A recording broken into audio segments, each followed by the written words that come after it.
സ്വാഗതം ടോപ് 10ലേക്ക്.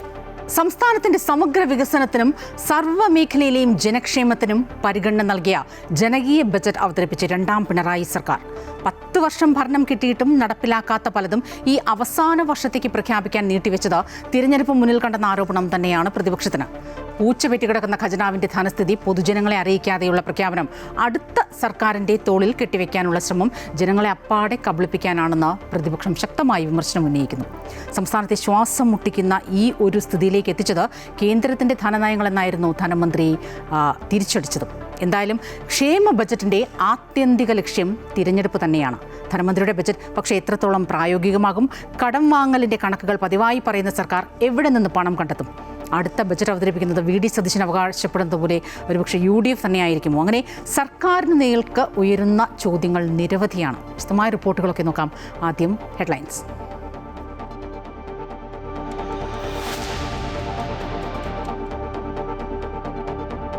തിരഞ്ഞെടുപ്പിന് 2 മാസം മാത്രം ശേഷിക്കെ വമ്പൻ പ്രഖ്യാപനങ്ങളുമായി രണ്ടാം പിണറായി സർക്കാരിന്റെ അവസാന ബജറ്റ്. സർക്കാർ ജീവനക്കാർക്ക് കാര്യമായ കരുതൽ, ശമ്പള പരിഷ്കരണത്തിന് പുതിയ കമ്മീഷൻ, അടിസ്ഥാന ശമ്പളത്തിന്റെ 50% ഉറപ്പ് നൽകി അഷ്വേർഡ് പെൻഷൻ, ഫെബ്രുവരിയിൽ ആദ്യ ഗഡു DA കുടിശ്ശിക തുടങ്ങി anganwadi, ASHA worker, pre primary school അധ്യാപകരുടെ വേതന പരിഷ്കരണം ഉൾപ്പെടെ നിർണായക പ്രഖ്യാപനങ്ങൾ.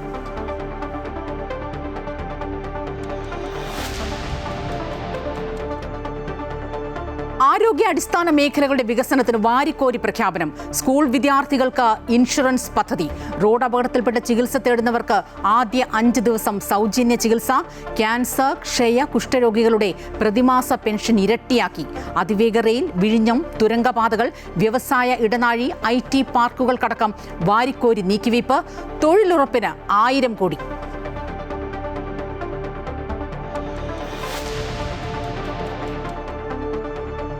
ആഗോള സമ്പദ് വ്യവസ്ഥയിൽ അനിശ്ചിതത്വം തുടരുമ്പോഴും അടിയുറപ്പോടെ ഇന്ത്യ. അടുത്ത സാമ്പത്തിക വർഷവും ഏറ്റവും വേഗത്തിൽ വളരുന്ന വലിയ ശക്തിയായി ഇന്ത്യ തുടരുമെന്ന കേന്ദ്ര സാമ്പത്തിക സർവേ റിപ്പോർട്ട്. 7.2% വരെ GDP വളർച്ചയുണ്ടാകുമെന്ന് പ്രതീക്ഷ. തൊഴിലില്ലായ്മ കുറയുന്നു. ചില സംസ്ഥാനങ്ങളുടെ സാമ്പത്തികാവസ്ഥ മോശമായത് കടമെടുപ്പ് ചെലവേറിയതാക്കുമെന്ന് വിലയിരുത്തൽ.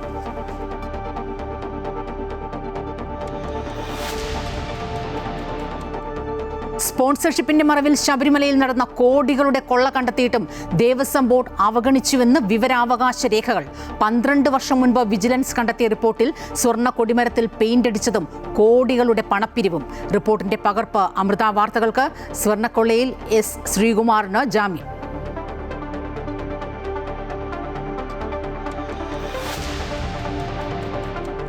സ്വർണ്ണവിലയിൽ കടിഞ്ഞാണില്ലാത്ത കുതിപ്പ്. ഇന്ന് പവന് ഒറ്റയടിക്ക് കൂടിയത് 8640 രൂപ. പവന്റെ വില 1,31,160 രൂപ. ഗ്രാമിന് 1080 രൂപ വർദ്ധിച്ച് 16,395 രൂപയായി. ഈ ആഴ്ച മാത്രം 10% വർധനവ്. വെള്ളിയുടെ വിലയും കൂടി. ചരിത്രത്തിൽ ആദ്യമായി വില കിലോഗ്രാമിന് 4 ലക്ഷം രൂപയ്ക്കടുത്ത്. സ്വർണ്ണവില ഉയരാൻ കാരണം ഇറാൻ അമേരിക്ക സൈനിക നീക്കം.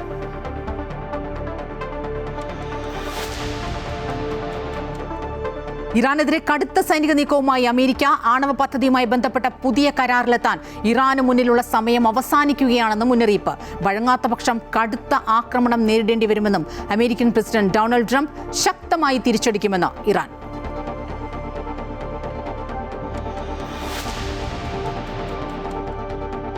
രാഹുൽ തരൂർ അസ്വാരസ്യത്തിൽ ഒടുവിൽ മഞ്ഞുരുക്കം. രാഹുൽ ഗാന്ധിയെയും മല്ലികാർജ്ജുൻ ഖർഗെയും കണ്ട ശശി തരൂർ ആശങ്കകളും നിലപാടുകളും നേതൃത്വത്തെ നേരിട്ട് അറിയിച്ചുവെന്ന് തരൂർ. പാർട്ടിയുമായി ഒരു പ്രശ്നവുമില്ല, താനും പാർട്ടിയും ഒരേ ദിശയിൽ. പ്രചരണത്തിൽ സജീവമായി ഇറങ്ങുമെന്നും തരൂർ. രാഹുൽ മാങ്കൂട്ടത്തിലിനെ അയോഗ്യനാക്കണമെന്ന പരാതി നിയമസഭാ പ്രിവിലേജ് കമ്മിറ്റി തിങ്കളാഴ്ച പരിഗണിക്കും.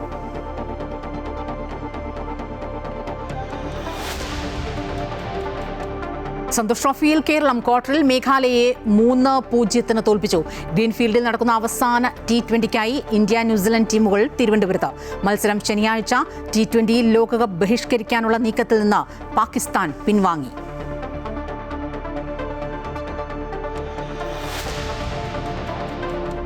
മഹാരാഷ്ട്ര ഉപമുഖ്യമന്ത്രി അജിത് പവാറിന് വിട നൽകി രാജ്യം. അന്ത്യാഞ്ജലി അർപ്പിച്ച് ആയിരങ്ങൾ. വിമാനത്തിന്റെ ബ്ലാക്ക് ബോക്സ് കണ്ടെടുത്തു. DGCA അന്വേഷണം പുരോഗമിക്കുന്നു. വിമാന കമ്പനി അധികൃതരെ ചോദ്യം ചെയ്തു. ഓഫീസിൽ ഉദ്യോഗസ്ഥരുടെ പരിശോധന.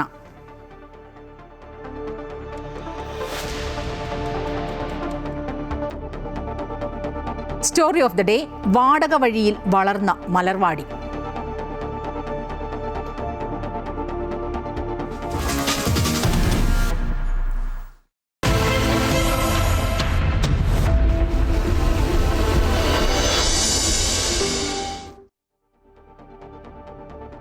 തദ്ദേശത്തിലെ തിരിച്ചടിയിൽ വലിയ ആശങ്കയുണ്ടെങ്കിലും ഭരണ തുടർച്ചാ മോഹവുമായി വമ്പൻ ജനപ്രിയ പ്രഖ്യാപനങ്ങളുമായി രണ്ടാം പിണറായി സർക്കാരിന്റെ അവസാന ബജറ്റ്. കേരള സമൂഹത്തിന്റെ ഒരു വിഭാഗത്തെയും മാറ്റി നിർത്താതെയുള്ള പ്രഖ്യാപനങ്ങൾ.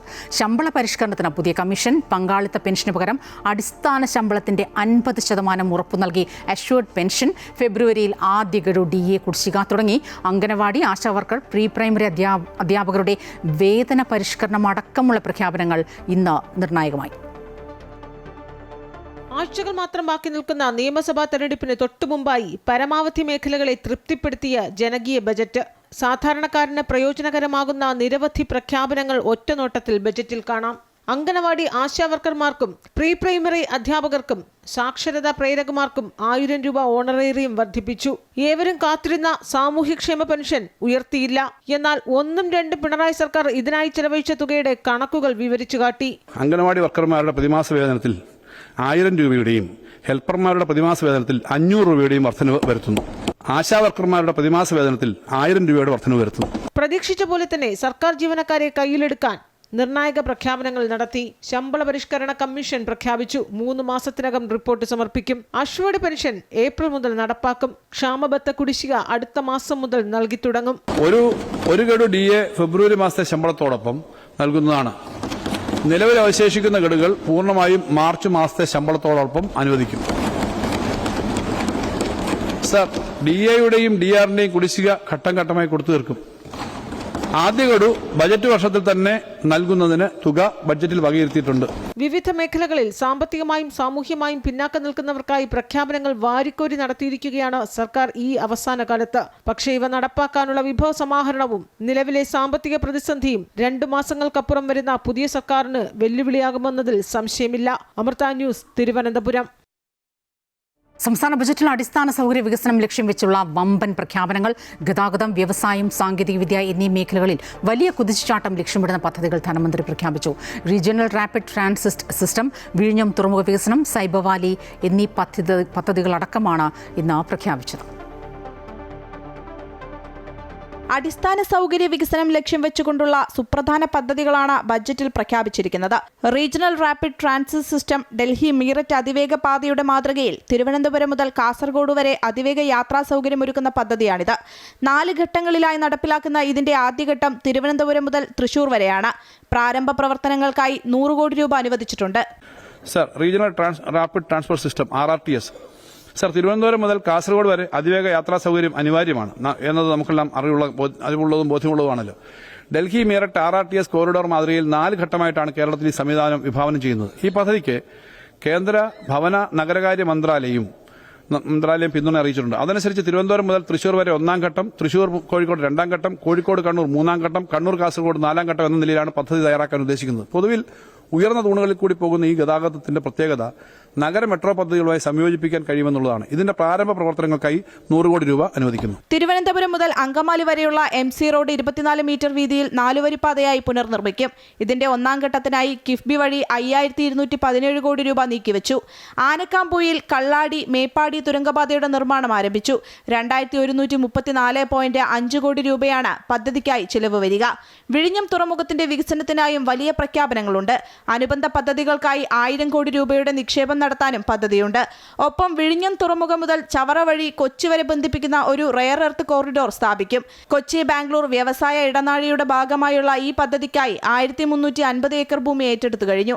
കൊച്ചി ഇൻഫോ പാർക്ക് ഫേസ് 3യിൽ 300 ഏക്കറിൽ IT, ആർട്ടിഫിഷ്യൽ ഇന്റലിജൻസ് എന്നിവയുടെ ഹബ്ബായി സൈബർ വാലി വികസിപ്പിക്കും. ഇതിനായി 30 കോടി രൂപ മാറ്റിയിട്ടുണ്ട്. അമൃത ന്യൂസ്, തിരുവനന്തപുരം.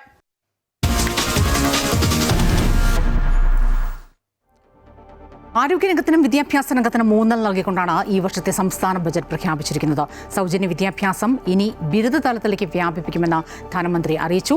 സംസ്ഥാനത്തെ ആർട്സ് ആൻഡ് സയൻസ് കോളേജുകളിൽ പഠിക്കുന്ന വിദ്യാർത്ഥികൾക്കാണ് പദ്ധതിയുടെ പ്രയോജനം ലഭിക്കുക. സ്കൂൾ വിദ്യാർത്ഥികൾക്ക് അപകട ഇൻഷുറൻസും അവതരിപ്പിച്ചു. റോഡ് അപകടങ്ങളിൽ പെടുന്നവർക്ക് ആദ്യ 5 ദിവസം സൗജന്യ ചികിത്സ നൽകുന്ന പദ്ധതിയും പ്രഖ്യാപിച്ചിട്ടുണ്ട്. ക്യാൻസർ, കുഷ്ഠം, എയ്ഡ്സ്, ക്ഷയബാധിതരുടെ പെൻഷൻ ഇരട്ടിയാക്കി. കേരളത്തിന്റെ വിദ്യാഭ്യാസ മേഖലയിൽ പുതിയ ചരിത്രമെഴുതിക്കൊണ്ടാണ് സംസ്ഥാന ബജറ്റ് പ്രഖ്യാപനം നടന്നത്. +2 വരെയുള്ള സൗജന്യ വിദ്യാഭ്യാസം ഇനി ബിരുദതലത്തിലേക്കും വ്യാപിപ്പിക്കുമെന്ന് ധനമന്ത്രി KN ബാലഗോപാൽ പ്രഖ്യാപിച്ചു. സംസ്ഥാനത്തെ ആർട്സ് ആൻഡ് സയൻസ് കോളേജുകളിൽ പഠിക്കുന്ന വിദ്യാർത്ഥികൾക്ക് ഇതിന്റെ പ്രയോജനം ലഭിക്കും. സാമ്പത്തിക ബുദ്ധിമുട്ടുകൾ കാരണം ഉന്നത പഠനം പാതിവഴിയിൽ ഉപേക്ഷിക്കേണ്ടി വരുന്ന സാധാരണക്കാരായ വിദ്യാർത്ഥികൾക്ക് വലിയ ആശ്വാസമാകുന്നതാണ് ഈ തീരുമാനം. ഉന്നത വിദ്യാഭ്യാസ കമ്മീഷന്റെ ശുപാർശ നടപ്പാക്കുന്നതിനും 4 വർഷ ബിരുദ കോഴ്സുകൾ പ്രാവർത്തികമാക്കുന്നതിനും 851.46 കോടി രൂപ നീക്കിവെക്കും. സ്കൂളുകളിലെ സൗജന്യ യൂണിഫോം വിതരണത്തിന് 150.34 കോടി രൂപ വിലയിരുത്തി. സൗജന്യ യൂണിഫോം വിതരണ പദ്ധതിക്കായി 150.34 കോടി രൂപ വികസിക്കുന്നു. ഇതിൽ എയ്ഡഡ് LP, സർക്കാർ LP, സർക്കാർ UP സ്കൂളുകളിൽ എല്ലാ വിദ്യാർത്ഥികൾക്കും 2 ജോഡി സൗജന്യ കൈത്തറി യൂണിഫോം നൽകുന്നതിനുള്ള കൈത്തറി ഡയറക്ടറേറ്റിന്റെ പദ്ധതിക്കായുള്ള 70 കോടി രൂപ ഉൾപ്പെടും. ആരോഗ്യ മേഖലയ്ക്കും വമ്പൻ പ്രഖ്യാപനങ്ങളാണ് ബജറ്റിലുള്ളത്. വൈദ്യ ശുശ്രൂഷ, പൊതുജനാരോഗ്യ മേഖലയ്ക്കായുള്ള വിഹിതം വർദ്ധിപ്പിച്ച് 2500.31 കോടി രൂപയായി വകയിരുത്തി. കഴിഞ്ഞ വർഷത്തേക്കാൾ 350.12 കോടി രൂപ കൂടുതലാണിത്. 2ാം ക്ലാസ് മുതൽ 12ാം ക്ലാസ് വരെയുള്ള വിദ്യാർത്ഥികൾക്ക് അപകട ഇൻഷുറൻസ് പ്രഖ്യാപിച്ചിട്ടുണ്ട്. ഇതിനായി 12 കോടി രൂപ വകയിരുത്തി. ഓട്ടോ ഡ്രൈവർമാർക്ക് ആരോഗ്യ ഇൻഷുറൻസ് പ്രഖ്യാപിച്ചിട്ടുണ്ട്. റോഡ് അപകടങ്ങളിൽ പെടുന്നവർക്ക് ആദ്യ 5 ദിവസം സൗജന്യ ചികിത്സ നൽകുന്ന പദ്ധതിയും പ്രഖ്യാപിച്ചു. സർക്കാർ ആശുപത്രികളിലും സ്വകാര്യ ആശുപത്രികളിലും സേവനം ലഭ്യമാകും. ഇതിനായി 15 കോടി രൂപ വകയിരുത്തിയിട്ടുണ്ട്.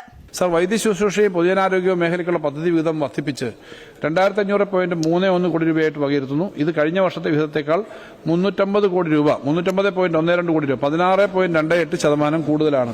കാരുണ്യ പദ്ധതിക്കായി 900 കോടി രൂപ വകയിരുത്തി. കഴിഞ്ഞ വർഷത്തേതിനേക്കാൾ 200 കോടി രൂപയുടെ വർധനവാണിത്. പുതിയ മെഡിക്കൽ കോളേജുകൾക്കായി 57 കോടി രൂപയും ക്യാൻസർ ചികിത്സയ്ക്കായി ആകെ 203 കോടിയാണ് ബജറ്റിൽ വകയിരുത്തിയത്. ക്യാൻസർ, കുഷ്ഠ, എയ്ഡ്സ്, ക്ഷയബാധിതരുടെ പെൻഷൻ 1000 രൂപ വർദ്ധിപ്പിച്ച് 2000 രൂപയാക്കി. കൊച്ചി ക്യാൻസർ സെന്ററിന് 30 കോടിയും RCCക്ക് 90 കോടിയും വകയിരുത്തി. നാഷണൽ ഹെൽത്ത് മിഷന് 465.20 കോടി രൂപയുടെ സംസ്ഥാന വിഹിതവും പ്രഖ്യാപിച്ചിട്ടുണ്ട്. അമൃത ന്യൂസ്, തിരുവനന്തപുരം. 2ാം പിണറായി സർക്കാരിന്റെ അവസാന ബജറ്റിലും കേന്ദ്ര സർക്കാരിന് രൂക്ഷ വിമർശനം. കേരളത്തിന് അർഹമായ വിഹിതം വെട്ടിക്കുറച്ച് സംസ്ഥാനത്തെ ശ്വാസം മുട്ടിക്കുകയാണ് കേന്ദ്ര സർക്കാരെന്ന് ധനമന്ത്രി KN ബാലഗോപാൽ ആരോപിച്ചു. കേന്ദ്ര സർക്കാർ സംസ്ഥാനത്തെ സാമ്പത്തികമായി ഞെരുക്കുന്നുവെന്ന് ധനമന്ത്രി KN ബാലഗോപാൽ പറഞ്ഞു. വോട്ട് ചോരി മാത്രമല്ല, നോട്ട് ചോരിയും നടക്കുന്നുണ്ടെന്ന് അദ്ദേഹം കൂട്ടിച്ചേർത്തു. നടപ്പ് സാമ്പത്തിക വർഷത്തിന്റെ അവസാന മാസങ്ങളിൽ കേന്ദ്ര സർക്കാർ കേരളത്തോട് ചെയ്തത് നമ്മളെല്ലാവരും കണ്ടതാണ്. സാമ്പത്തിക വർഷത്തിന്റെ തുടക്കത്തിൽ കേന്ദ്രം തന്നെ അംഗീകരിച്ചു തന്ന കടപരിധിയിൽ നിന്നും 5944 കോടി രൂപ വെട്ടിക്കുറച്ചു. സാമ്പത്തിക വർഷം അവസാനിക്കുന്ന മാസങ്ങളിൽ സംസ്ഥാനത്തിന്റെ ചെലവുകൾ ഏറ്റവും ഉയർന്നു നിൽക്കുമെന്ന് കേന്ദ്രത്തിന് നന്നായി അറിയാം. അതുകൊണ്ടാണ് അവസാന മാസങ്ങളിൽ ഇങ്ങനെയൊരു പ്രഹരം നമുക്ക് തന്നത്. കടുത്ത അവഗണനയ്ക്കിടയിലും കേരളം വളർന്നു. സംസ്ഥാനത്തിന്റെ കടം താങ്ങാവുന്ന പരിധിയിലാണ്. 4 വർഷത്തിനിടെ ഗുണകരമായ പുരോഗതിയുണ്ടായി. എന്നാൽ തൊടുന്യായം പറഞ്ഞ് അർഹമായ വിഹിതം വെട്ടുകയാണെന്നും കേന്ദ്രത്തിനെതിരെ യോജിച്ചുള്ള പ്രതിഷേധം ആവശ്യമാണെന്നും മന്ത്രി ചൂണ്ടിക്കാട്ടി. കേന്ദ്ര അവഗണനയെ പ്രതിരോധിക്കാനുള്ള ഒന്നാമത്തെ മാർഗം അനീതിയാണ് നടക്കുന്നതെന്ന് ഉറക്കെ വിളിച്ചു പറയുകയാണ്. കേരളം സംഘയുക്തമാർ ഒത്തൊരുമയോടെ നിന്നാൽ ഈ പ്രശ്നം പരിഹരിക്കാൻ കഴിയും. സാമ്പത്തിക വർഷാവസാനം കേന്ദ്രം കേരളത്തെ കുരുക്കി. ഫെഡറലിസം തകർക്കാൻ കേന്ദ്രം ശ്രമം നടത്തുകയാണെന്നും അതിലെ പ്രതിഷേധം ബജറ്റിൽ രേഖപ്പെടുത്തുകയാണെന്നും മന്ത്രി പറഞ്ഞു. അമൃത ന്യൂസ്, തിരുവനന്തപുരം. അതേസമയം ധനമന്ത്രി KN ബാലഗോപാൽ അവതരിപ്പിച്ച ബജറ്റിനെതിരെ രൂക്ഷ വിമർശനവുമായി പ്രതിപക്ഷ നേതാവ് VD സതീശൻ രംഗത്തെത്തി. പൂച്ച പെറ്റുകിടക്കുന്ന ഖജനാവുള്ള കേരളത്തിൽ അവതരിപ്പിച്ച സർക്കാരിന്റെ ബജറ്റ് ജനങ്ങൾ വിശ്വസിക്കരുതെന്ന് VD സതീശൻ ആവശ്യപ്പെട്ടു. അനാവശ്യ അവകാശവാദം കൊണ്ട് പവിത്രത നശിപ്പിച്ചുവെന്നും ഇത് വെറുമൊരു പൊളിറ്റിക്കൽ ഡോക്യുമെന്റ് മാത്രമാണെന്നും പ്രതിപക്ഷ നേതാവ് വിമർശിച്ചു. വിശ്വാസ്യത തീരെ ഇല്ലാത്ത ബജറ്റാണ് അവതരിപ്പിച്ചതെന്നും കേരളത്തിലെ മോശം പദ്ധതി ചെലവ് നടപ്പാക്കിയ വർഷമാണ് കടന്നുപോയതെന്നും പ്രതിപക്ഷ നേതാവ് വാർത്താ സമ്മേളനത്തിൽ കുറ്റപ്പെടുത്തി. ഈ 600 രൂപ ഇപ്പോൾ കൂട്ടിയിട്ട് 2 ആഴ്ച 1 മാസമായുള്ളൂ. അതായത് ലോക്കൽ ബോഡി തെരഞ്ഞെടുപ്പ് പ്രഖ്യാപിക്കുന്നത് അതുകൊണ്ട് ഗുണം കിട്ടിയില്ല എന്ന് മനസ്സിലായി. തലേ ആഴ്ച പ്രഖ്യാപിക്കുക, വല്ല ഗുണം കിട്ടിയ. കാരണം കേരളത്തിലെ ജനങ്ങളുടെ സാമാന്യ യുക്തിയാണ് ചോദ്യം ചെയ്തത്. ഞങ്ങൾ അധികാരത്തിൽ വന്നാൽ 1600 രൂപയുടെ പെൻഷൻ 2500 ആക്കി തരാമെന്ന് വാഗ്ദാനം നൽകി അതിൻ്റെ പേരിൽ വോട്ട് ചോദിച്ച് അധികാരത്തിൽ വന്നിട്ട് 4.25 കൊല്ലക്കാലം 1 രൂപ കൂട്ടാതെ ലോക്കൽ ബോഡി തെരഞ്ഞെടുപ്പിൻ്റെ തലയാഴ്ച 400 രൂപ കൂട്ടിയാൽ അത് മനസ്സിലാക്കാനുള്ള സാമാന്യ ബുദ്ധി കേരളത്തിലെ ജനങ്ങൾക്കുണ്ടെന്ന് ഞങ്ങളന്ന് പ്രതികരിച്ച ബജറ്റിൽ പ്രഖ്യാപനങ്ങൾ വാരിക്കോരി നൽകുന്നത് തോൽവി മനസ്സിലാക്കിയാണെന്ന് മുസ്ലിം ലീഗ് സംസ്ഥാന ജനറൽ സെക്രട്ടറി PMA സലാം. വരവില്ലാതെ ചെലവുകളുടെ പെരുമഴയാണ് ബജറ്റിൽ. ആശാവർക്കർമാർ 1 വർഷത്തിലേറെ സമയം നടത്തി. ഇപ്പോൾ അവസാന ബജറ്റിൽ തുക കൂട്ടി നൽകുന്നു. കേരള സമൂഹത്തെ ഇടത് സർക്കാർ പറ്റിക്കുന്നുവെന്ന് ജനത്തിന് ബോധ്യമായെന്നും PMA സലാം തൊടുപുഴയിൽ പറഞ്ഞു. വളരെ ക്ലിയറാണ്, കേട്ടവർക്കൊക്കെ മനസ്സിലാവും. ഇത്തരം കാര്യങ്ങളൊക്കെ 10 വർഷം മുമ്പ് ചെയ്യേണ്ടതായിരുന്നു, ഞങ്ങൾക്ക് അത് ചെയ്യാൻ കഴിഞ്ഞിട്ടില്ല എന്ന് വ്യക്തമായി ജനങ്ങളോട് പറയുന്ന ബജറ്റാണ്. വളരെ ക്ലിയറാണ്. 10 കൊല്ലം മുമ്പ് 2016 അധികാരത്തിലേറിയപ്പോൾ മുതൽ ചെയ്യേണ്ട കാര്യങ്ങൾ 10 കൊല്ലം ഞങ്ങൾ ചെയ്തിട്ടില്ല, ഇത് ചെയ്യേണ്ടതാണ് എന്ന് ഞങ്ങൾക്ക് ഇപ്പോൾ ബോധ്യമുണ്ട് എന്ന് ജനങ്ങളുടെ മുമ്പിൽ പ്രായോഗികമായി കൃത്യതയുള്ള ബജറ്റാണ് അവതരിപ്പിച്ചതെന്നും അമിതമായി യാതൊന്നുമില്ലെന്നും ധനമന്ത്രി KN ബാലഗോപാൽ. അടുത്ത സാമ്പത്തിക വർഷത്തിൽ ഈ ബജറ്റ് നടപ്പാക്കുന്നത് ഇടത് സർക്കാർ തന്നെയാകുമെന്നും പ്രതിപക്ഷത്തിൻ്റെത് വെറും മോഹം മാത്രമെന്നും ധനമന്ത്രി പറഞ്ഞു. ശമ്പള പരിഷ്കരണം നടപ്പാക്കുമ്പോഴുണ്ടാകുന്ന അധിക ചെലവിനുള്ള തുക കണ്ടെത്തിയിട്ടുണ്ട് എന്നും ധനമന്ത്രി അമൃത വാർത്തകളോട് പ്രതികരിച്ചു. പരമാവധി വോട്ടുകൾ പെട്ടിയിലാക്കാൻ രാഷ്ട്രീയ ബജറ്റാണ് അവതരിപ്പിച്ചതെന്ന പ്രതിപക്ഷത്തിൻ്റേത് ഉൾപ്പെടെയുള്ള വിമർശനം പൂർണ്ണമായും തള്ളുകയാണ് ധനമന്ത്രി KN ബാലഗോപാൽ. അപ്രായോഗികമായി ഒന്നും തന്നെ ബജറ്റിലില്ല എന്നും പ്രഖ്യാപിക്കാൻ കഴിയുമെങ്കിൽ അത് നടപ്പാക്കാനും അറിയാമെന്ന് ധനമന്ത്രി വ്യക്തമാക്കുന്നു. ഇപ്പോൾ പ്രഖ്യാപിച്ച ബജറ്റ് നടപ്പാക്കുന്നത് UDF സർക്കാർ ആകുമെന്ന പ്രതിപക്ഷത്തിന്റെ പ്രസ്താവനയെ പരിഹസിക്കുകയാണ് ധനമന്ത്രി. ഇത് രാഷ്ട്രീയ ബജറ്റല്ല, ശരിക്കും ജനകീയമായ ബജറ്റാണ്. കഴിഞ്ഞ 5 വർഷം മുമ്പ് നടത്തിയപ്പോഴും ഇതുപോലെ അന്നത്തെ പ്രതിപക്ഷ നേതാവ് പറഞ്ഞു, ജനങ്ങളെ ഇടതുപക്ഷ ജനാധിപത്യ മുന്നണി ഇത് കൃത്യമായി നടപ്പിലാക്കുമെന്ന് അറിഞ്ഞ് ഏൽപ്പിച്ചു. കൃത്യമായി നടപ്പിലാക്കാൻ പറ്റുന്ന കാര്യമേ പറഞ്ഞിട്ടുള്ളൂ. കാരണം ഇപ്പോൾ ഒരു മുന്നണി കഴിഞ്ഞാൽ വേറൊരു മുന്നണി എന്നുള്ളതല്ല സാധാരണ സ്ഥിതി. ഒരു മുന്നണി കഴിഞ്ഞാൽ അതേ മുന്നണി തന്നെ വരുന്ന പല സ്ഥലത്തുമുള്ള, ഇന്ത്യയിലെ തന്നെ പലയിടത്തുമുള്ള അതേ സ്ഥിതിയാണുള്ളത്. അപ്പോൾ അങ്ങനെ വരുമ്പം ചെയ്യാൻ പറ്റുന്ന കാര്യമല്ലാതെ പറ്റാത്തൊരു കാര്യം പറഞ്ഞാൽ നാളെ ഇടതുപക്ഷ മുന്നണി ആൻസറബിൾ ആവും. ചെയ്യാൻ പറ്റുന്ന കാര്യം മാത്രമേ പറഞ്ഞിട്ടുള്ളൂ. അമിതമായ ഒരു കാര്യവും ഇല്ല. നല്ല കാര്യങ്ങൾ കാണുമ്പോൾ ആശങ്ക തോന്നുന്നത് സ്വാഭാവികമാണ് പ്രതിപക്ഷത്തിന്. കാരണം ഇത് നല്ല കാര്യമാണെന്ന് പറഞ്ഞു കഴിഞ്ഞാൽ പിന്നെ ഇടതുപക്ഷ മുന്നണിക്ക് സപ്പോർട്ട് വരില്ല. അതുകൊണ്ട് മാത്രമാണ്. ഇത് രാഷ്ട്രീയ ബജറ്റൊന്നുമല്ല, പ്രായോഗികമായി കൃത്യതയുള്ള ബജറ്റ് തന്നെയാണ്. ജനക്ഷേമ പദ്ധതികൾ വാരിക്കോരി പ്രഖ്യാപിക്കുമ്പോൾ വിഭവ സമാഹരണം എങ്ങനെയെന്ന ചോദ്യമാണ് പല കോണുകളിൽ നിന്നും ഉയരുന്നത്. ജീവനക്കാരെ കയ്യിലെടുക്കാൻ ശമ്പള പരിഷ്കരണം നടപ്പാക്കുമ്പോൾ പണം എവിടെ നിന്ന് എന്നതിനും ധനമന്ത്രിക്ക് മറുപടിയുണ്ട്. പോക്കാനില്ല. കാരണം ഇവർക്ക് DA മൊത്തം കൊടുത്താൽ തന്നെ ശമ്പള പരിഷ്കരണത്തിൻ്റെ മേജർ ആസ്പെക്റ്റ് കഴിഞ്ഞു. പിന്നെ ചെറിയൊരു ഫിറ്റ്മെൻറ്റ് പോലുള്ള കാര്യങ്ങളാണ് കമ്മീഷൻ വരുമ്പോൾ ചെയ്യുന്നത്. അത് നമുക്ക് ഞങ്ങൾ വന്നപ്പോഴാണല്ലോ കഴിഞ്ഞ വർഷത്തെ ശമ്പള പരിഷ്കരണം നടപ്പിലാക്കി 5 വർഷം. ഇതിപ്പോൾ അത് കൃത്യമായിട്ട് ആ സമയത്ത് ചെയ്യാൻ പറ്റും. പിന്നെ DA കുടിശ്ശികയായിരുന്നു എപ്പോഴും ഇവർ ആശങ്കപ്പെടുത്തിക്കൊണ്ടിരുന്ന കാര്യം. DA കൊടുക്കില്ല, DA കുടിശ്ശിക കൊടുക്കില്ല. DA മുഴുവൻ കൊടുക്കാൻ തീരുമാനിച്ചു. DA കുടിശ്ശിക ഗഡുക്കളായി കൊടുക്കും. അതിൻ്റെ ആദ്യ ഗഡു ഈ നെക്സ്റ്റ് സാമ്പത്തിക വർഷം തന്നെ കൊടുക്കും. അതിന് പണം ബഡ്ജറ്റിൽ കണക്കി മാറ്റി വെച്ചിട്ടുണ്ട്. എല്ലാ വിഭാഗങ്ങളെയും സന്തോഷിപ്പിക്കുന്ന പ്രഖ്യാപനങ്ങൾ നടത്തുമ്പോൾ തദ്ദേശ തെരഞ്ഞെടുപ്പ് പോലെ പാളിപ്പോകില്ല എന്നാണ് സർക്കാരിന്റെ കണക്കുകൂട്ടൽ. അതേസമയം പ്രതിപക്ഷമാകട്ടെ കഴിഞ്ഞ 10 വർഷത്തെ ബജറ്റ് പ്രഖ്യാപനങ്ങളിൽ ഇനിയും നടപ്പാക്കാത്ത പദ്ധതികൾ ഉയർത്തിക്കാട്ടി മേൽക്കൈ നേടാനാണ് ശ്രമിക്കുന്നത്. അമൃത ന്യൂസ്, തിരുവനന്തപുരം.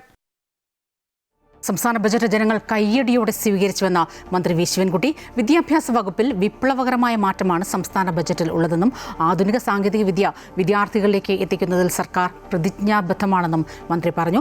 ബജറ്റ് നടപ്പിലാകുന്നതോടെ സംസ്ഥാനത്തെ പൊതുവിദ്യാഭ്യാസ മേഖല കൂടുതൽ മെച്ചപ്പെടുമെന്നും മന്ത്രി കൂട്ടിച്ചേർത്തു. വിദ്യാർത്ഥികൾക്കുള്ള ഇൻഷുറൻസ് പദ്ധതിയിൽ തുക പൂർണ്ണമായും സർക്കാരിൻ്റേതാണെന്നും വിദ്യാർത്ഥികളിൽ നിന്നോ രക്ഷിതാക്കളിൽ നിന്നോ തുക ഈടാക്കുന്നില്ല എന്നും മന്ത്രി വ്യക്തമാക്കി. ബഹുമാനപ്പെട്ട ധനകാര്യ വകുപ്പ് മന്ത്രി ശ്രീ KN ബാലഗോപാൽ അവതരിപ്പിച്ച സംസ്ഥാന ബഡ്ജറ്റിനെ ജനങ്ങൾ കയ്യടിയോടെയാണ് സ്വീകരിച്ചത്. സംസ്ഥാനത്തെ പൊതുവിദ്യാഭ്യാസ മേഖലയ്ക്കും തൊഴിൽ മേഖലയ്ക്കും അർഹമായ ഊന്നൽ നൽകിക്കൊണ്ടുള്ള ബഡ്ജറ്റാണ് മന്ത്രി അവതരിപ്പിച്ചത്. പൊതുവിദ്യാഭ്യാസവും തൊഴിൽ വകുപ്പുകളെ ബഡ്ജറ്റിൻ്റെ ആദ്യ ഊന്നലുകളിൽ ഉൾപ്പെടുത്തിയ ധനമന്ത്രിക്ക് അഭിനന്ദനങ്ങളും നന്ദി രേഖപ്പെടുത്തുന്നു. കേരളത്തിലെ പൊതുവിദ്യാഭ്യാസ മേഖലയെ ലോക നിലവാരത്തിലേക്ക് ഉയർത്തുന്നതിനും വിദ്യാർത്ഥികളുടെ സമഗ്ര വികസനം ഉറപ്പാക്കുന്നതിനും മുൻതൂക്കം നൽകുന്ന വിപ്ലവകരമായ പ്രഖ്യാപനങ്ങളാണ് 2026-27 സംസ്ഥാന ബജറ്റിലുള്ളത്. സംസ്ഥാന ബജറ്റിൽ സിനിമാ മേഖലയ്ക്ക് നിരാശയെന്ന് പ്രൊഡ്യൂസേഴ്സ് അസോസിയേഷൻ. ഇരട്ട നികുതി ആയ വിനോദ നികുതി എടുത്തുകളയണമെന്ന ആവശ്യം അംഗീകരിച്ചില്ല എന്ന് ഭാരവാഹികൾ കൊച്ചിയിൽ ആരോപിച്ചു. എല്ലാ സംഘടനകളുമായും കൂടിയാലോചിച്ച് തുടർ നടപടികളിൽ തീരുമാനമെടുക്കും. സർക്കാർ അവഗണന തിരഞ്ഞെടുപ്പിൽ പ്രതിഫലിക്കുമെന്ന് film chamber president Anil Thomas പറഞ്ഞു. ഫിലിം ഇൻഡസ്ട്രിയെ സംബന്ധിച്ചിടത്തോളം കാതലായ ഒരു റിലീഫും തന്നിട്ടില്ല. പ്രധാനമായിട്ടും എൻ്റർടൈൻമെൻറ്റ് ടാക്സ്. തദ്ദേശ സ്വയംഭരണ സ്ഥാപനങ്ങൾക്ക് അവരുടെ വരുമാനത്തിൽ ഉണ്ടാകുന്നത് കൊണ്ട് കോമ്പൻസേറ്റ് ചെയ്യാൻ വേണ്ടിയിട്ട് രണ്ടാമത് റീഇനിഷ്യേറ്റ് ചെയ്തതാണ് എൻ്റർടൈൻമെൻറ്റ് ടാക്സ് എന്നാണ്. അത് സത്യം പറഞ്ഞാൽ പരിശോധിച്ച പച്ചക്കള്ളമായിട്ടാണ്. കാരണം ഇത് വേറെ ലെവലിലുള്ള ഒരു പിടിച്ചുപറിയായിട്ടാണ് മാറിക്കൊണ്ടിരിക്കുന്നത്.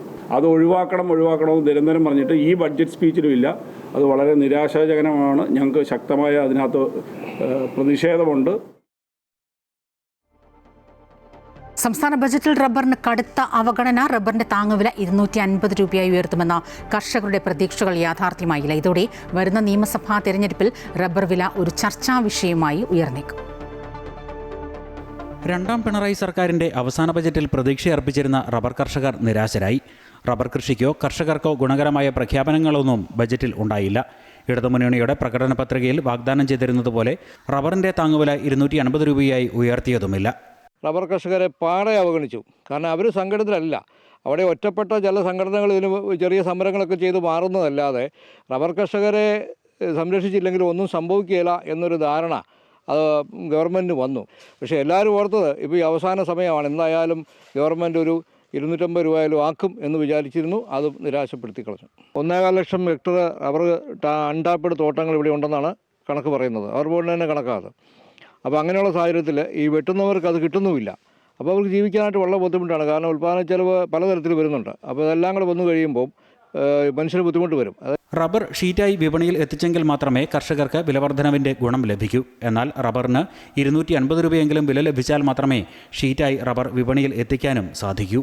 റബ്ബർ ഉൽപ്പാദിപ്പിക്കുന്നതിന് വേണ്ട സഹായം ചെയ്യണം. അത് അറിഞ്ഞ് ചെയ്തില്ലെങ്കിൽ ദുർബലരായ കൃഷിക്കാർ അതിട്ടിട്ട് വേറെ വഴിക്ക് പോയി. കേരളത്തിൽ വഴിക്ക് പോയി എന്നുള്ളതാണ്. 250 കിട്ടിയാൽ പ്രശ്നം പരിഹരിക്കപ്പെട്ടില്ല. അടിസ്ഥാനമായിട്ട് തൊഴിലാളികളില്ല.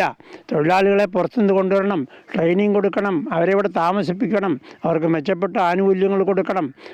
മധ്യകേരളത്തിലെ പ്രധാന നാണ്യവിളകളിൽ ഒന്നായ റബ്ബറിനെ ബജറ്റിൽ അവഗണിച്ചത് അടുത്ത നിയമസഭാ തെരഞ്ഞെടുപ്പിലും ചർച്ചാ വിഷയമായി മാറും. ഇവിടുത്തെ റബ്ബർ മേഖല സമാനതകളില്ലാത്ത വലിയ പ്രതിസന്ധിയിലൂടെ കടന്നു പോകുന്ന ഈ സമയത്ത് ഈ പറയുന്ന ഇടതുപക്ഷ ഗവൺമെൻറ് അധികാരത്തിൽ വരുവാൻ 1 കിലോ റബ്ബർ ഷീറ്റിന് 250 രൂപ അടിസ്ഥാന വില നൽകാമെന്ന് നൽകിയ ഉറപ്പ് ഈ ബഡ്ജറ്റിലെങ്കിലും ഈ സർക്കാരിൻ്റെ അവസാന കാലത്തെങ്കിലും ആ പ്രഖ്യാപനം ഉണ്ടാകുമെന്ന് പ്രതീക്ഷിച്ച കർഷകർക്ക് കടുത്ത നിരാശയാണ് ഉണ്ടായിരിക്കുന്നത്. കഴിഞ്ഞ 2 ആഴ്ചയോളമായി ആഭ്യന്തര വിപണിയിലെ റബ്ബർ വിലയിൽ ഉയർച്ച രേഖപ്പെടുത്തുന്നുണ്ട്. അതേസമയം ഉൽപ്പാദനത്തിൽ ഗണ്യമായ കുറവുണ്ടായതായാണ് കണക്കുകൾ വ്യക്തമാക്കുന്നത്. ഇത് വീണ്ടും ഇറക്കുമതി വർദ്ധിക്കാൻ കാരണമാകും. സംസ്ഥാന ബജറ്റിൽ അവഗണന നേരിട്ടതോടെ ഇനി കേന്ദ്ര ബജറ്റിലാണ് റബ്ബർ കർഷകരുടെ പ്രതീക്ഷ. അമൃത ന്യൂസ്, കോട്ടയം. അടുത്ത സാമ്പത്തിക വർഷവും ഇന്ത്യ ലോകത്തെ ഏറ്റവും വേഗം വളരുന്ന സാമ്പത്തിക ശക്തിയായി തുടരുമെന്ന് കേന്ദ്രത്തിന്റെ സാമ്പത്തിക സർവേ റിപ്പോർട്ട്. സാമ്പത്തിക സർവേയിൽ ഇന്ത്യക്ക് 6.8 മുതൽ 7.2% വരെ GDP വളർച്ചയാണ് പ്രവചിക്കുന്നത്. നടപ്പു വർഷത്തെ പ്രതീക്ഷിത വളർച്ചാ നിരക്ക് 7.4%. രാജ്യത്ത് തൊഴിലില്ലായ്മ നിരക്ക് കുറഞ്ഞുവെന്നും റിപ്പോർട്ട് ചൂണ്ടിക്കാട്ടുന്നു. ഫെബ്രുവരി 1 ധനമന്ത്രി നിർമ്മല സീതാരാമൻ കേന്ദ്ര ബജറ്റ് അവതരിപ്പിക്കാനിരിക്കെയാണ് മുഖ്യ സാമ്പത്തിക ഉപദേഷ്ടാവ് വി അനന്തനാഗേശ്വരൻ പാർലമെന്റിൽ സാമ്പത്തിക സർവേ റിപ്പോർട്ട് സമർപ്പിച്ചത്. GST പരിഷ്കാരം നടപ്പാക്കിയും ആദായ നികുതി ഇളവുകൾ അനുവദിച്ചും പണപ്പെരുപ്പം നിയന്ത്രിച്ചും ഇന്ത്യ GDP വളർച്ചയെ ഉലയാതെ പിടിച്ചു നിർത്തിയെന്ന് സാമ്പത്തിക സർവേ പറയുന്നു. റിസർവ് ബാങ്ക് അടിസ്ഥാന പലിശ നിരക്ക് കുറച്ചതും നേട്ടമായി. സാമ്പത്തിക സർവേയിൽ 2026-27 ഇന്ത്യക്ക് 6.8 മുതൽ 7.2% വരെ GDP വളർച്ചയാണ് പ്രവചിക്കുന്നത്. കഴിഞ്ഞ വർഷം 6.5% ഇന്ത്യയുടെ വളർച്ച. നടപ്പു വർഷത്തെ പ്രതീക്ഷിത വളർച്ചാ നിരക്ക് 7.4%. ഇന്ത്യയിൽ ഉപഭോക്തൃ വിപണി ഉൾപ്പെടെ ശക്തമാണെങ്കിലും പുറത്തുനിന്നുള്ള ഭീഷണികൾ അവഗണിക്കാനാവില്ലെന്ന് മുന്നറിയിപ്പ് നൽകുന്നു. അമേരിക്കൻ പ്രസിഡന്റ് ഡൊണാൾഡ് ട്രംപ് തിരിച്ചെത്തിയതോടെ വ്യാപാര രംഗത്ത് കടുത്ത വെല്ലുവിളികളാണ് ഇന്ത്യ നേരിടുന്നത്. ഇന്ത്യക്കുമേൽ 50% ഇറക്കുമതി തീരുവയാണ് അമേരിക്ക ഏർപ്പെടുത്തിയിരിക്കുന്നത്. വിദേശ നിക്ഷേപത്തിൽ ഉണ്ടാകുന്ന കുറവ് രൂപയുടെ മൂല്യത്തെ ബാധിച്ചേക്കാം. ആഗോളതലത്തിലെ വെല്ലുവിളികളുടെ സാഹചര്യത്തിൽ അടുത്ത വർഷം ഇന്ത്യയിൽ പണപ്പെരുപ്പം ഉയരുമെന്ന വിലയിരുത്തലും സാമ്പത്തിക സർവേ റിപ്പോർട്ടിലുണ്ട്. പണപ്പെരുപ്പം നിയന്ത്രിക്കാനും അടിസ്ഥാന സൗകര്യ വികസനത്തിന് കൂടുതൽ തുക ചിലവിടാനും സർക്കാരിന് സാധിച്ചു. നികുതിദായകരുടെ എണ്ണം 6.9 കോടിയിൽ നിന്ന് 9.2 കോടിയായി വർദ്ധിച്ചു. തൊഴിലില്ലായ്മ നിരക്ക് 6% നിന്ന് 3.2% കുറഞ്ഞു. വനിതാ പങ്കാളിത്തം 23.3% നിന്ന് 41.7% ഉയർന്നെന്നും റിപ്പോർട്ടിൽ പറയുന്നു. News desk Amrita TV. വികസിത ഇന്ത്യ എന്ന സ്വപ്നം സാക്ഷാത്കരിക്കുന്നതിനുള്ള നിർണായക ചുവടുവയ്പ്പാണ് ബജറ്റ് സമ്മേളനമെന്ന് പ്രധാനമന്ത്രി നരേന്ദ്രമോദി. 2025-26 രാജ്യത്തിന്റെ GDP 7.4% വളർച്ച കൈവരിക്കുമെന്ന് പ്രതീക്ഷിക്കുന്നതായും പ്രധാനമന്ത്രി കൂട്ടിച്ചേർത്തു. തുടർച്ചയായി 9ാം തവണ പാർലമെന്റിൽ ബജറ്റ് അവതരിപ്പിക്കുന്ന രാജ്യത്തെ ആദ്യ വനിതാ ധനമന്ത്രിയാണ് നിർമ്മല സീതാരാമൻ. രാജ്യത്തിന്റെ പാർലമെന്ററി ചരിത്രത്തിൽ അഭിമാനകരമായ നിമിഷമാണ് ഇതെന്നും അദ്ദേഹം കൂട്ടിച്ചേർത്തു. ബജറ്റ് സമ്മേളനത്തിന് മുന്നോടിയായി മാധ്യമങ്ങളെ അഭിസംബോധന ചെയ്യുകയായിരുന്നു പ്രധാനമന്ത്രി. 140 करोड़ देशवासियों के पुरुषार्थ का लेखा जोखा था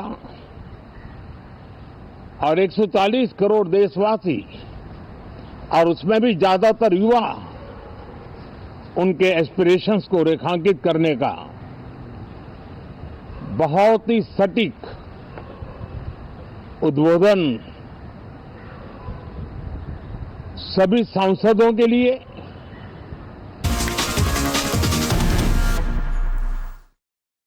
ശബരിമലയിൽ സ്പോൺസർഷിപ്പിന്റെ മറവിൽ കോടികളുടെ കൊള്ള നടക്കുന്നുവെന്ന് 12 വർഷം മുൻപ് വിജിലൻസ് കണ്ടെത്തിയ റിപ്പോർട്ട് പുറത്ത്.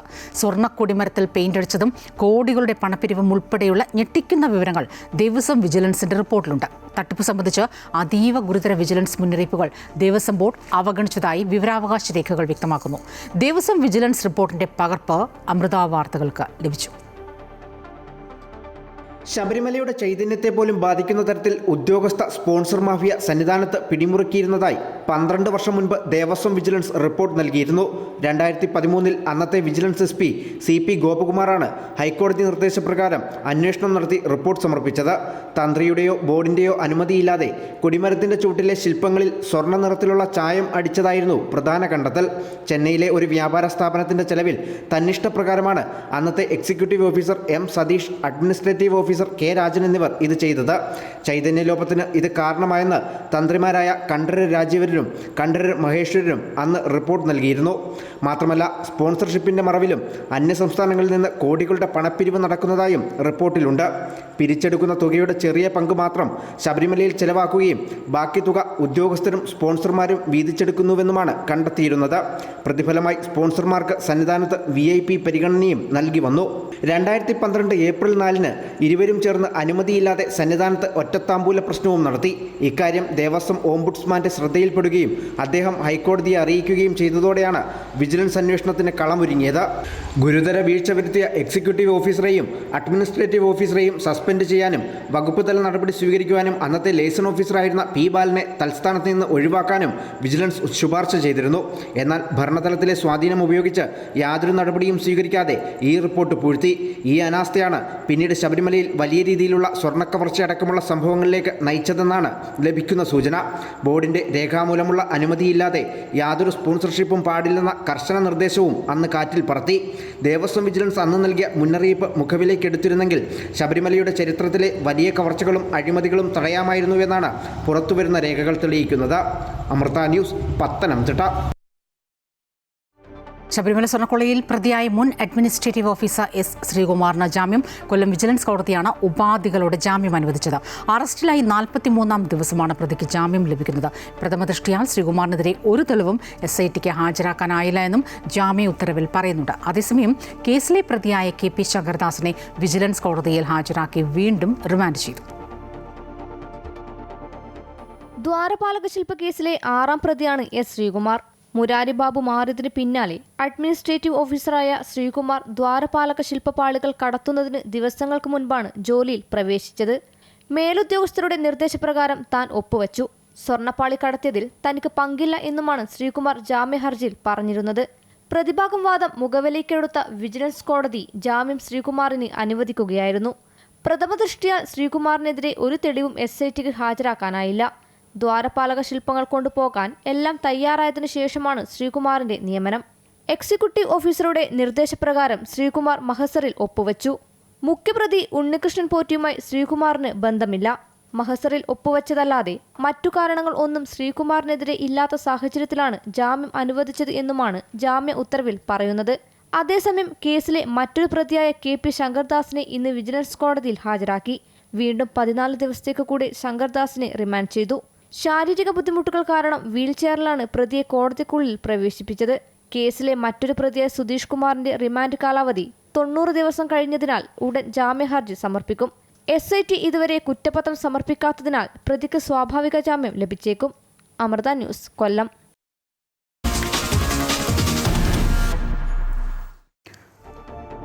സ്വർണ്ണവിലയിൽ സമീപകാലത്ത് ഏറ്റവും വലിയൊരു വർധനവിനാണ് ഇന്ന് സാക്ഷ്യം വഹിച്ചത്. ഒറ്റയടിക്ക് പവന് 8,640 രൂപ കൂടി. 16,395 രൂപയാണ് ഇന്ന് 1 ഗ്രാം സ്വർണത്തിൻ്റെ വില.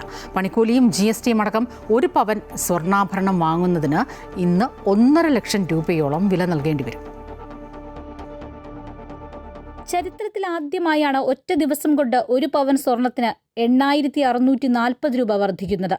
1,31,160 രൂപയാണ് 1 പവൻ സ്വർണത്തിന്റെ ഇന്നത്തെ വില. കഴിഞ്ഞ ഒരു മാസത്തിനുള്ളിൽ 32,000 രൂപയുടെ വർധനവാണ് കേരളത്തിൽ സ്വർണത്തിനുണ്ടായത്. അമേരിക്കയുടെ അന്താരാഷ്ട്ര നയങ്ങളും തുടർന്ന് ഡോളറിനുണ്ടായ ഇടിവുമാണ് റെക്കോർഡ് വില വർധനവിന്റെ ഒരു കാരണം. US ഡോളർ 98 ആയിരുന്നു ഇൻഡെക്സ്. അതിപ്പോൾ 96ലേക്ക് എത്തിയിട്ടുണ്ട്. ഡോളർ ദുർബലമാകുന്നത് സ്വർണ്ണവില കുതിക്കുന്നതിന് മറ്റൊരു കാരണമായി ചൂണ്ടിക്കാണിക്കും. ഡോളർ ഇൻഡെക്സ് 95 താഴെയിലേക്ക് പതിച്ചാൽ സ്വർണ്ണവില $6,000 കടന്ന് 7,000-ലേക്കും 8,000-ലേക്കും പോകുമെന്നുള്ള സൂചനകളാണ് വരുന്നത്. അതേസമയം വെള്ളി വിലയിലും കുതിപ്പ് തുടരുകയാണ്. 410 രൂപയാണ് 1 ഗ്രാം വെള്ളിയുടെ വില. Amrita news, Kochi.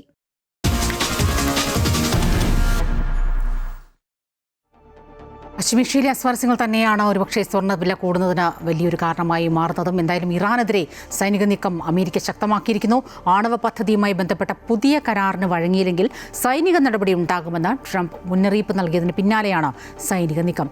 USS Abraham Lincoln വിമാനവാഹിനി കപ്പലടക്കമുള്ള സൈനിക സന്നാഹം ഇറാന് നേരെ നീങ്ങുകയാണ്. ഓപ്പറേഷൻ മിഡ്നൈറ്റ് ഹാമർ എന്ന മുൻ ആക്രമണത്തേക്കാൾ വലിയ പ്രത്യാഘാതങ്ങൾ ഉണ്ടാക്കുമെന്ന് ട്രംപ് മുന്നറിയിപ്പ് നൽകുന്നുണ്ട്. ബഹുമാനത്തോടെയുള്ള ചർച്ചകൾക്ക് തയ്യാറാണെങ്കിലും ഏതെങ്കിലും തരത്തിലുള്ള സൈനിക കടന്നുകയറ്റം ഉണ്ടായാൽ ശക്തമായി തിരിച്ചടിക്കുമെന്ന് ഇറാനും വ്യക്തമാക്കി. അതേസമയം പരമോന്നത ആത്മീയ നേതാവ് അയത്തുള്ള അലി ഖമേനിയുടെ നേതൃത്വത്തിലുള്ള ഭരണകൂടത്തിന് പകരം ആര് വരുമെന്ന കാര്യത്തിൽ വ്യക്തതയില്ലെന്ന് US state secretary Marco Rubio പറഞ്ഞു.